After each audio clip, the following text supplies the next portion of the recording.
ये से मेरा डॉक्टर पाकिस्तानी भाई सलमान खान मेरा पाकिस्तानी भाई अच्छा वाला है, मेरा औषध खरीद करता है, अच्छा वाला दोस्त है।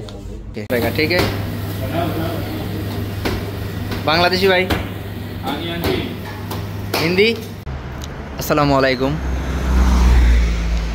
আপনারা আসলে যারা সৌদি আরবে থাকেন সবাই খুবই রিকোয়েস্ট করে একটা কথা বলি, সেটা হলো আপনারা যখন গাড়ি থেকে নামে রাস্তা পার হন তখন খুবই সাবধানে পার হবেন। কারণ এই যে আমি রাস্তাটা আপনাদেরকে দেখাই, এই যে দেখুন, এই যে একটা রাস্তা, এই যে মোড়টা দেখতেছেন, এই মোড়ের ভিতরে এমন কোনো সপ্তাহ নাই যেই সপ্তাহে অ্যাক্সিডেন্ট হয় না।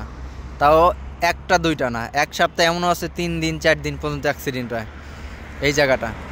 আর এই জায়গা থেকে অনেক বাঙালি মানুষ ডেট মানে সরাসরি মারা গেছে, আবার এমনও আছে যে হাত পাও ভেঙে হসপিটালে ভর্তি সৌদি আরবে আছে। আবার এমনও কিছু মানুষ আছে যারা অ্যাক্সিডেন্ট হয়ে দেশে চলে গেছে। আমারই এক সাদিক বলতে আমার এক সম্পর্কে ভাই হয়, আমি মালটাল তার কাছ থেকে কিনতাম, এইখান থেকে ডাব্বাব থেকে যাওয়ার সময় অ্যাক্সিডেন্ট করে বর্তমানে সে দেশে আছে। আসলে এই কথাটা আমার বলার একটাই কারণ সৌদি আরবে রাস্তা পার হবেন খুবই সাবধান। এই যে দেখেন গাড়িগুলা, এরা কিন্তু আসলে সাধারণ মানুষের কথা ভাবে না। এই যে দেখেন কত স্পিডে গাড়িগুলো এখানে চলতেছে। এই যে এখানে কিন্তু একটা মোড়, কতগুলো গাড়ি আসতেছে, কেউ কিন্তু ভাবে না এখানে যে অ্যাক্সিডেন্ট হয়। এই যে দেখেন এখানে একটা জটলা বেঁধে যায়, যার কারণে আসলে এতগুলো সমস্যা এখানে হয়। কথাটা বললাম অনেকে হয়তো রাগ করতে পারেন, আসলে যেটা সত্য কথা সেটাই বললাম। আর পুরো রাস্তার ভিউটা আমি আপনাদেরকে দেখাই দিই, এখানে রাস্তাটা কত ডেঞ্জারাস হয়। ওই যে দেখেন সামনে অবশ্যই দেখতে পাচ্ছেন এখানে জায়গা। এখন আমি এখান থেকে চলে যাব, সামনের দিকে চলে যাব, যার কারণে আসলে ওই মাথাটুকু আপনাদেরকে দেখাতে পারলাম না। অবশ্যই এখানে দেখা যাইতেছে এই যে পুরো ভিউটা, আসলে এখন বুঝতে পারতেছেন আপনারা। দেখেন যে পরিস্থিতিটা কেমন এখানে। এখন রাত বাজে প্রায় 12টার বেশি। এখানে যখন দিনের বেলা থাকে তখন প্রচুর পরিমাণ গাড়ির চাপ থাকে, প্লাস রাত্রেবেলা অনেক বেশি চাপ থাকে। এই যে জায়গাটা ফুল ভিউটা সুন্দরভাবে দেখাইলাম। এই জায়গাটায় শুধুমাত্র অ্যাক্সিডেন্ট হয়, এদিকে হয় না, ওই সামনের দিকে হয় না, শুধুমাত্র এই জায়গাটুকু অ্যাক্সিডেন্ট হয়। কারণ এখানে যানজটে একেবারে ব্যস্তময় একটা জায়গা। তা সবাই সাবধানে হুশভাবে চলাফেরা করবেন, কারণ আপনার একলার উপরে নির্ভরশীল কিন্তু পুরো বাংলাদেশের ফ্যামিলি, একটা দুইটা ফ্যামিলি না, তাও মা বাপ, আপনার পরিবার, এরপর আপনার ছেলেমেয়ের ভবিষ্যৎ। সবাই সাবধানে থাকবেন। চলুন আমি যে জিনিসটা এখন দেখাবো আপনাদেরকে, সেটা হলো সৌদি আরবের ফার্মেসিগুলো আসলে কেমন হয়ে থাকে সেটা আপনাদেরকে দেখাবো। এই হচ্ছে সেই ফার্মেসিটা যেটার মধ্যে এখন আমি আসবো। দেখি আসলে আপনাদেরকে একটু দেখাই।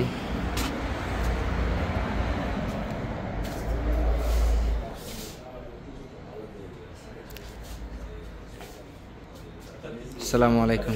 ये से मेरा डॉक्टर पाकिस्तानी भाई सलमान खान मेरा पाकिस्तानी भाई अच्छा वाला है, मेरा औषध खरीद करता है, अच्छा वाला दोस्त है। ये मेरा दोस्त का पीछे वाला रेट का देखो, अच्छा है, बहुत अच्छा है।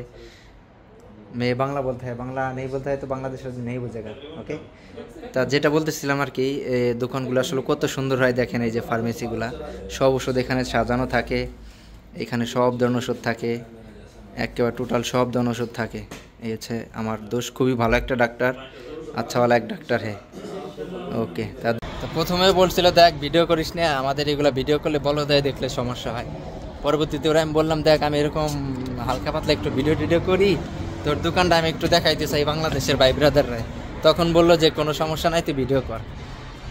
তা যাই হোক, এই ছিল আসলে এখনকার মতো ভিডিও, আপনাদেরকে পুরোপুরি দেখাই দিলাম। আসলে এই সৌদি আরবে ভিডিও করা অনেকটা ঝামেলা, কারণ কোনো মানুষের ভিডিও করলে সে মাইন্ড করে। অনেক সময় দেখা গেছে সৌদিরা এসে যায় সামনের উপরে, তখন সৌদিকার গাড়ির নাম্বার এসে গেলে আর এক ঝামেলা। আবার অনেক সময় দেখা গেছে যে সৌদি আরবের যে কালো গিলাসালা গাড়িগুলো থাকে, এই গাড়ির ভিতরে দেখা গেছে যে মহিলারা থাকে, মাইন্ড করে। মানে এই সৌদি আরবে ভিডিও একটা ঝামেলা আর কি। আর যদি কারো অনুমতি সাপেক্ষে আপনি ভিডিও করেন, যেমন কারো অনুমতি নেন নাই ভিডিও করছেন, সাথে সাথে যদি পুলিশে ফোন দিয়ে এটা কমপ্লেন দেয়, তাহলে কিন্তু আপনার মারাত্মক লেভেলে একটা মামলা হবে, তাও খুব ডেঞ্জারাস মামলা হবে। এই জন্য আসলে সৌদি আরবে যে কোনো জায়গা ক্যামেরা ওপেন করি না। আবার অনেক সময় দেখা গেছে যে সিআইডিগুলো এই যে এই সমস্ত গাড়ির ভিতরে চোরের মতো টুক করে এসে বসে থাকে, আবার পুলিশ থাকে বা বিভিন্ন আইন শৃঙ্খলার লোক থাকে। এজন্য আসলে ভিডিও করা খুবই রিস্ক হয়ে যায়। নাস্তা খাইতে আসলাম এক পাকিস্তানি দোকানে, আপনাদেরকে একটু দেখাই পাকিস্তানি দোকানগুলো আসলে কেমন হয়ে থাকে।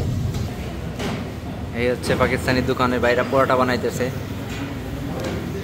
আর এখানে হইতেছে এরা রুটি দেয়, খুবই ভালো।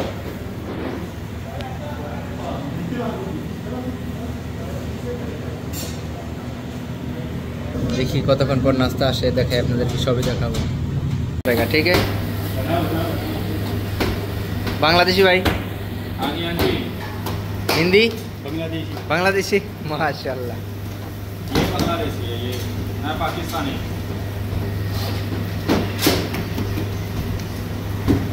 ब्लॉग बना रहे हो किधर से? ओके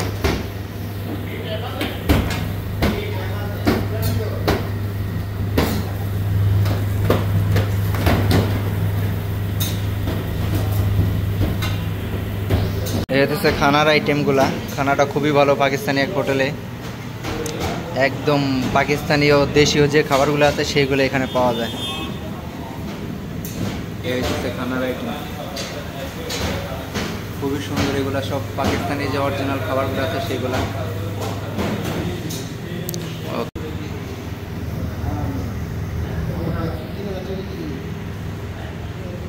মাশাআল্লাহ,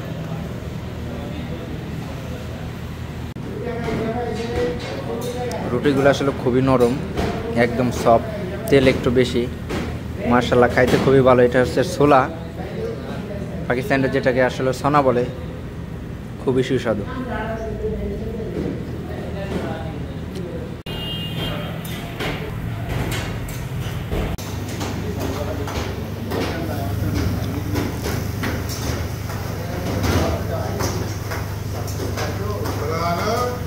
এখানের চাগুলো খুবই সুন্দর হয়, স্পেশাল চা। একটা চার দাম 2 রিয়াল। সৌদি আরবে যারা থাকেন অবশ্যই জানেন যে সাধারণ চা 1 রিয়াল, আর এখানে চা 2 রিয়াল। খুবই সুন্দর হয়। ये मेरा चाय भाई, मेरा हाँ जी आप माशाल्लाह। ब्लॉग बना रहे हो? नहीं, ये सादा वाला चाय चाहिए।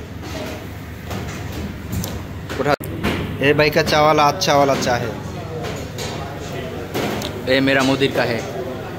আসলে পাকিস্তানি বাইরে এই চাটা খুবই ভালো। এই যে চাটা আমি আসলে বাম হাতে ধরছি, অনেক গরম। আসলে ভিডিও করা একটু সমস্যা হচ্ছে। চাটা খাই ইনশাল্লাহ, একেবারে সেই লেভেলের একটা চা। একটা চার দাম 2 রিয়াল পড়ছে বাংলাদেশি টাকায়, প্রায় বর্তমানে অনেক গরম, আসলে ধরিয়ে রাখা যাইতেছে না।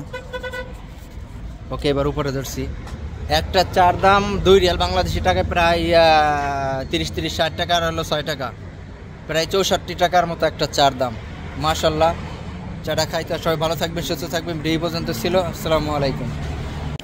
চার পিছনে একটা রহস্য আছে। এই চার ভিতরে কোনো পানি ব্যবহার করা হয় না, শুধুমাত্র দুধ জাল দিয়ে অনেক ঘন করে সেই দুধ দিয়ে কিন্তু এই দুধ চাটা বানানো হয়। আপনাদেরকে বলে দিলাম, এই কারণে এই চাটা আসলে স্পেশালি হয়।